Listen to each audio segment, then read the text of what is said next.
இந்த ஒரு மாத தாவேக ஆட்சி எப்படி இருக்கு?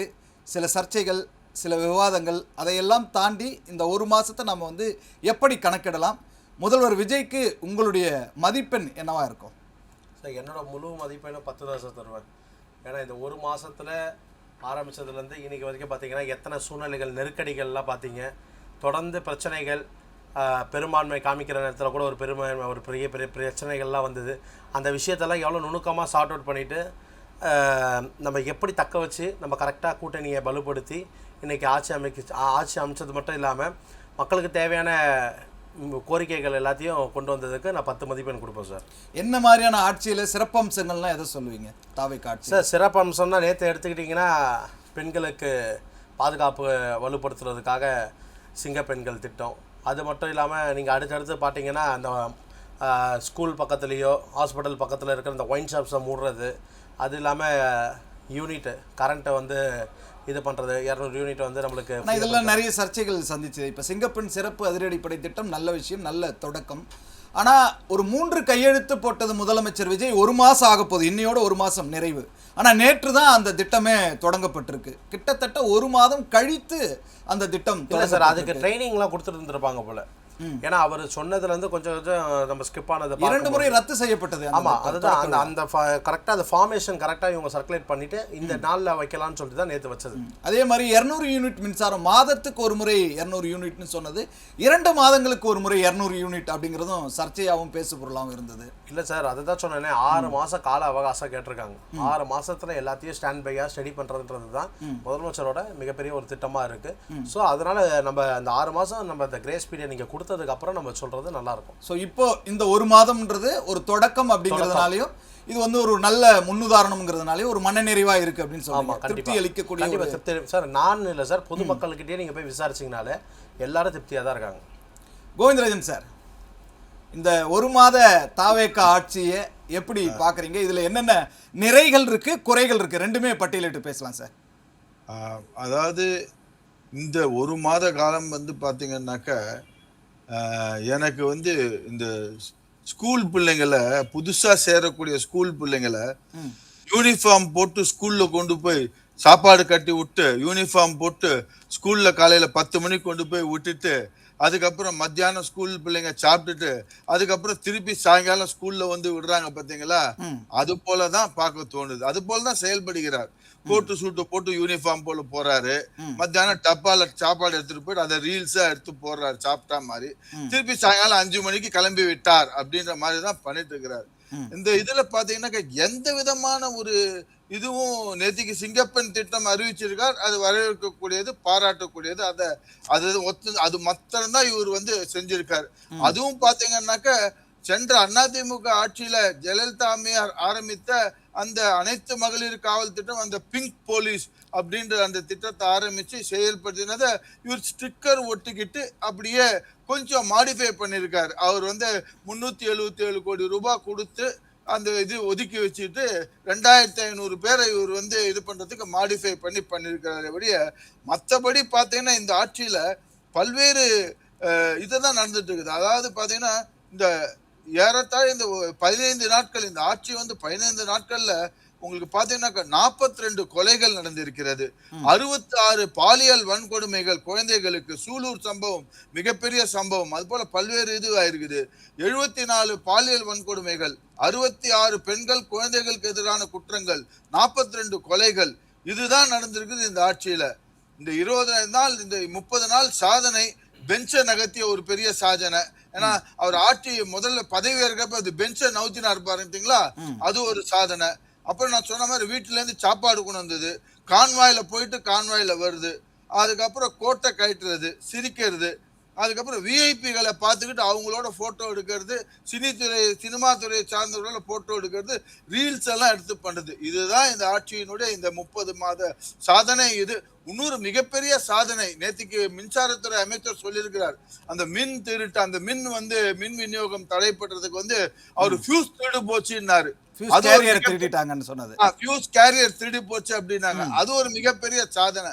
ஏன்னா ஒரு அந்த வீடியோல பார்க்கக்கூடியதுல பாத்தீங்கன்னா அந்த மின்சார ஃபியூஸ் திருடத்துல ஒரு பையன் முகம் தெரியுது, அந்த பையன் வரக்கூடிய அந்த வண்டியில வரக்கூடிய நம்பர் பிளேட் தெரியுது, எல்லாமே தெரியுது. ஆனா ஆளை மாத்திரம் கண்டுபிடிக்க முடியல. ஃபியூஸ் திருடு போச்சுன்னு பழிய அப்படியே தூக்கி போடுறாங்க. அதிக மக்கள் எல்லாம் அவதிப்பட்டு இது பண்ணக்கூடியதுதான் மிகப்பெரிய சாதனை. அவர் சொல்றாங்க மக்கள்லாம் ஆஹா ஓஹோன்றாங்க. நான் இருக்கக்கூடிய பல்லவரம் சட்டமன்ற தொகுதி, தாம்பரம் சட்டமன்ற தொகுதியில அமைச்சர் இருக்கிறார், கில்லி சரத் அமைச்சரே இருக்கிறார். செங்கல்பட்டு மாவட்டத்துக்கு அவர் தான் பொறுப்பு. இன்றைக்கு காலையில பாத்தீங்கன்னா கரண்ட் வந்து 5 மணிக்கு போச்சு, 1 மணி வரைக்கும் கரண்ட் வரல. அந்த குடியிருப்போர் நலச்சங்கலாம் என்கிட்ட புகார் கொடுத்து, ஐயா பத்திரிகையாளரே நீங்க தான் கொஞ்சம் கவனத்துல கொண்டு வரணும்னு சொல்றாங்க. நான் உடனே கில்லி சரத் அவர் போன் நம்பருக்கு அடிக்கிறேன். அந்த அபிடாவிட்ல கொடுத்த போன் நம்பர் எடுக்கவே இல்லை. 10 முறை ட்ரை பண்ண எடுக்கவே இல்லை. அதுக்கப்புறம் இபி ஆபீஸ்க்கு போன் அடிக்கிறேன். இபி ஆபீஸ்ல கேட்டாங்கன்னா கரண்ட் போச்சுங்களா, தெரியவே தெரியாது, இப்ப நீங்க சொல்லிதான் தெரியும், நான் என்ன ஏது பாக்குறேன் அப்படின்னு சொல்றாரு. அதுக்கு அடுத்தது அந்த தாவேகா கட்சியை சேர்ந்த ஒரு கிளை செயலாளர் இருக்கிறாரு, அவர்கிட்ட புகாரை கொண்டு போய் போனா அவரு சார் நாங்க இபி ஆபீஸ்க்கு உங்களுக்கு சொல்ற அதே ரெஸ்பான்ஸ் தான் எங்களுக்கு சொல்றாங்க சார், நாங்க என்ன சார் பண்ணட்டும், நீங்க அமைச்சர்கிட்ட பேசுங்கன்றாங்க. அமைச்சர்கிட்ட போனை எடுக்கிறதே கிடையாது. இப்படிதான் செயல்படுது. மக்கள் அவ்வளவு அதிருப்தியில இருக்காங்க.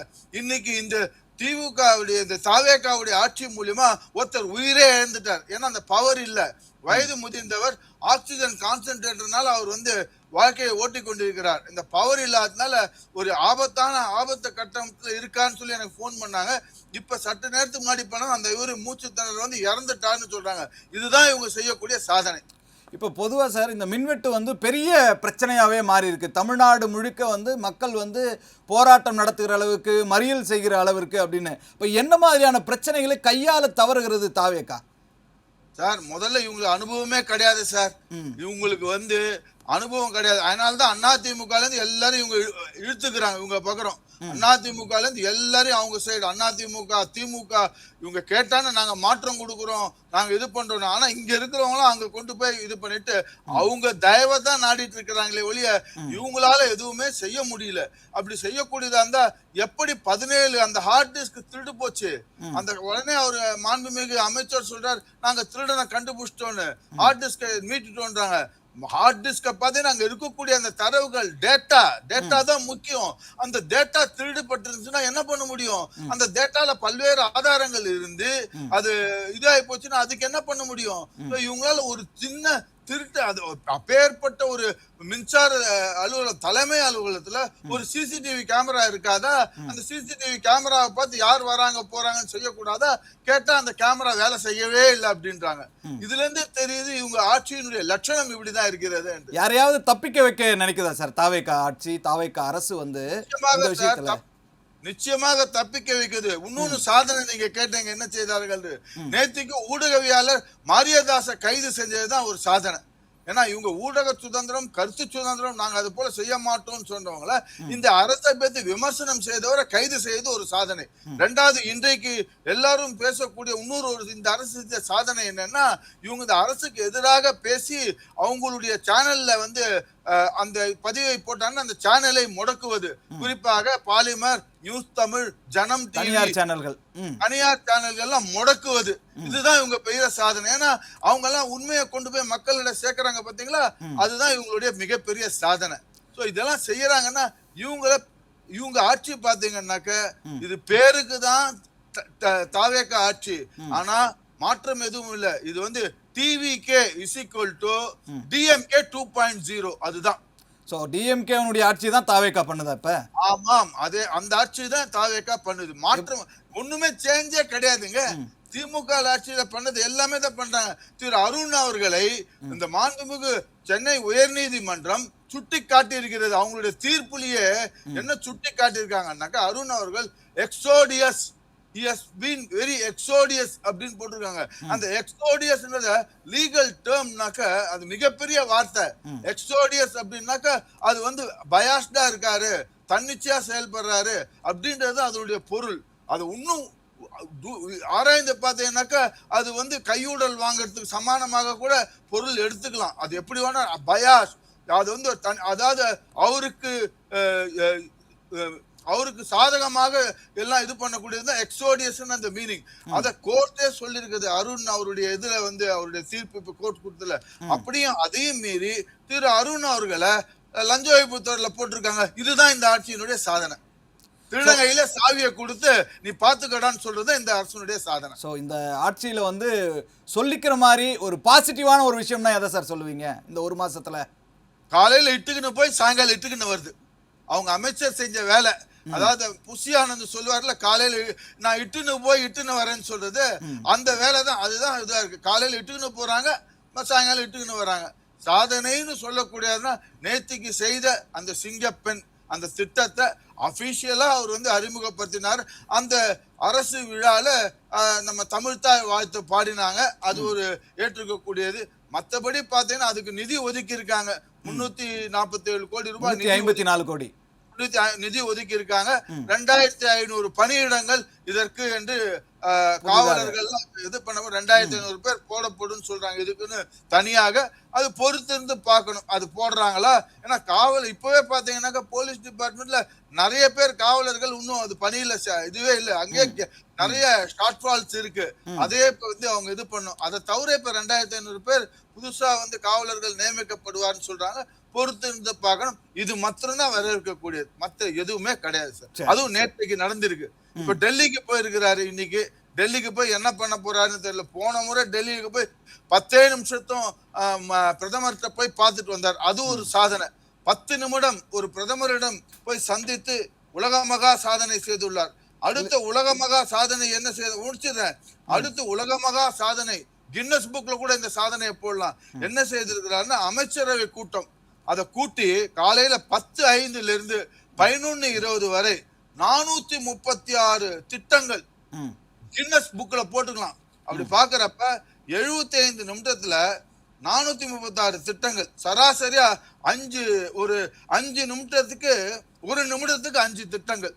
சராசரியா 1 நிமிஷத்துக்கு 5 திட்டங்கள். அவர் வந்து அந்த சிட்டி அந்த ரோபோ படத்துல சிட்டி ரோபோ டக்கு டக்கு டக்கு டக்குன்னு பாக்குமே அது போல ஒரு பார்த்துட்டார். பிரம்மாண்ட உலக கின்னஸ் சாதனை செய்திருக்கிறார் நமது மாண்புமிகு முதல்வர் திரு விஜய் சார் அவர்கள்.